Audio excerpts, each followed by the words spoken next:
Hello, I am Endlessness and welcome back to Final Fantasy VII Ever Crisis. Since we have the Sephiroth Critical Threat event, I'd like to make a guide on EX1 battle.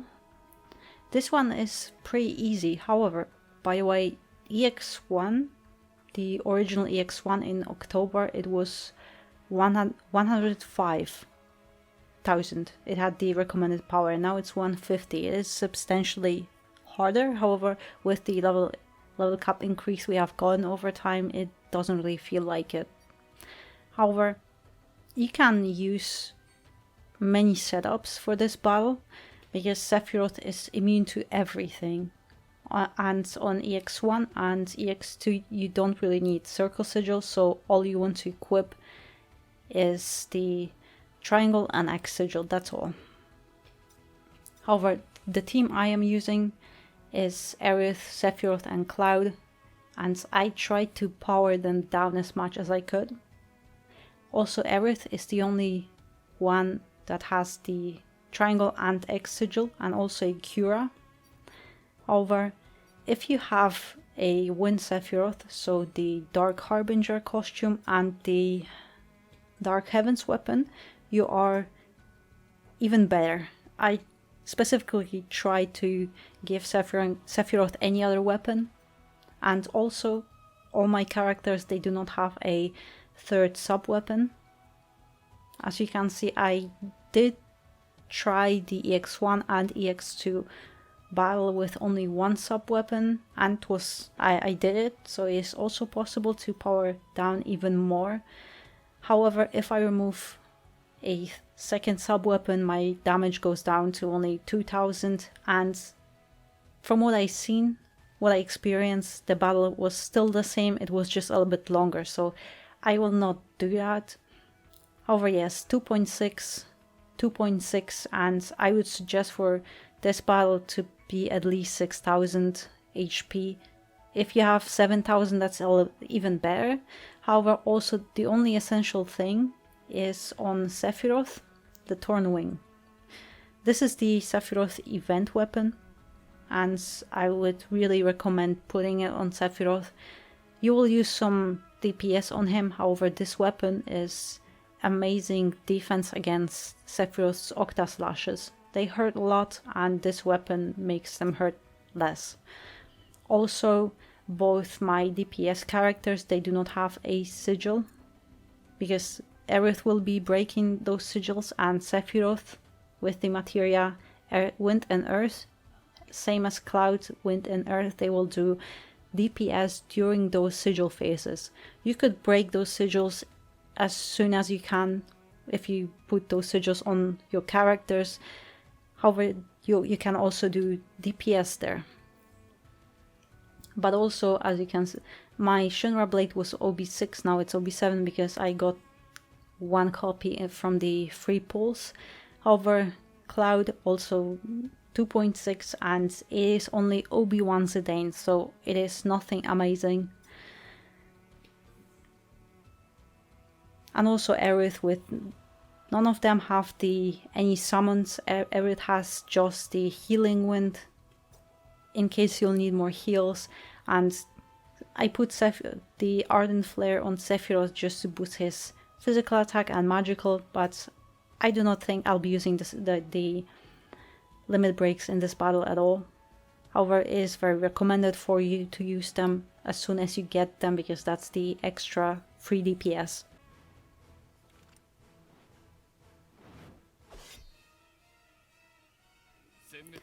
I will never ever skip Sephiroth intro animation, it's just too good.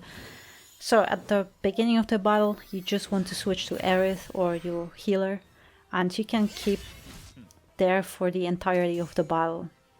Over here, you may want to save the ADB and switch to defense just so you can immediately heal the targeted person. Because you have only 2 heal attempts to get them back to as much health as you can, because the Shadow Flare is coming and they will die if you do not heal them enough.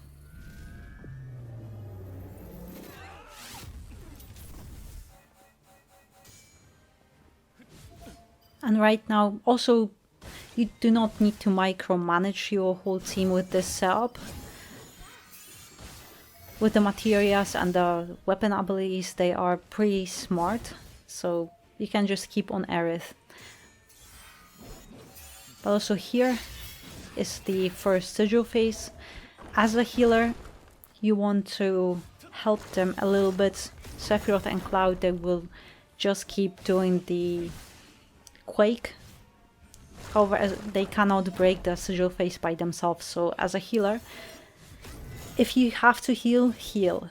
But in the meantime, you want to help them break that sigil phase, because you have to break it. Even at the last second, you have to. So here, I will not risk it. I will just break it. And now I will wait for them to attack to get most DPS, and then I will heal.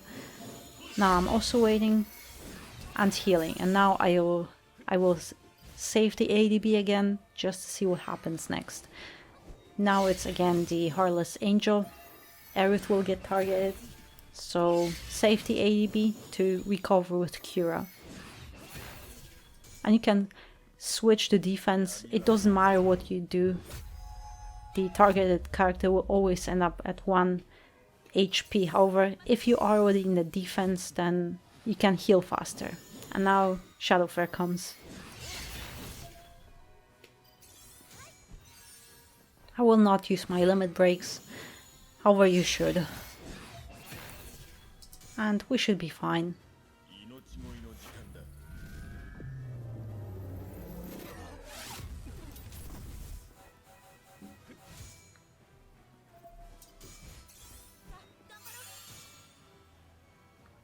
Normally there should be a second sigil phase with wind. However, if you do a lot of DPS in that first sigil phase and then throughout the battle, then Sephiroth may skip that second sigil phase when he gets weak to wind. And Hell's Gate, you always want to switch to defense on that. You do not have to switch on his normal characters, on his normal attacks, but on that Hell's Gate, yes you do. And that was also the sigil phase, so ideally you want to save some ADB. And now it's Octa Slash.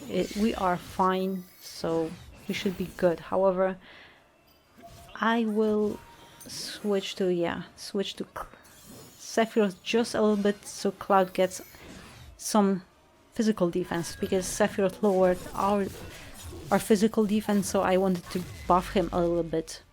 However, now as Aerith, just recover. However, also, if you noticed, that saving grace that Aerith has from Mithril Rod, she helps to buff Cloud's physical defense there. So it is just in case the AI can actually help you with that. But yeah, that was... oh, actually, nice. But yeah, that was the whole battle. It is still a tough battle, however, it is very doable.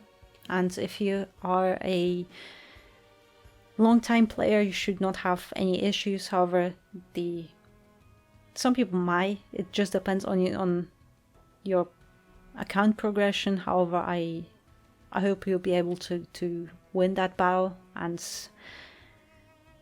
yeah, I just wish you luck. So thank you very much for watching, and I hope it was helpful, and I see you on the next one.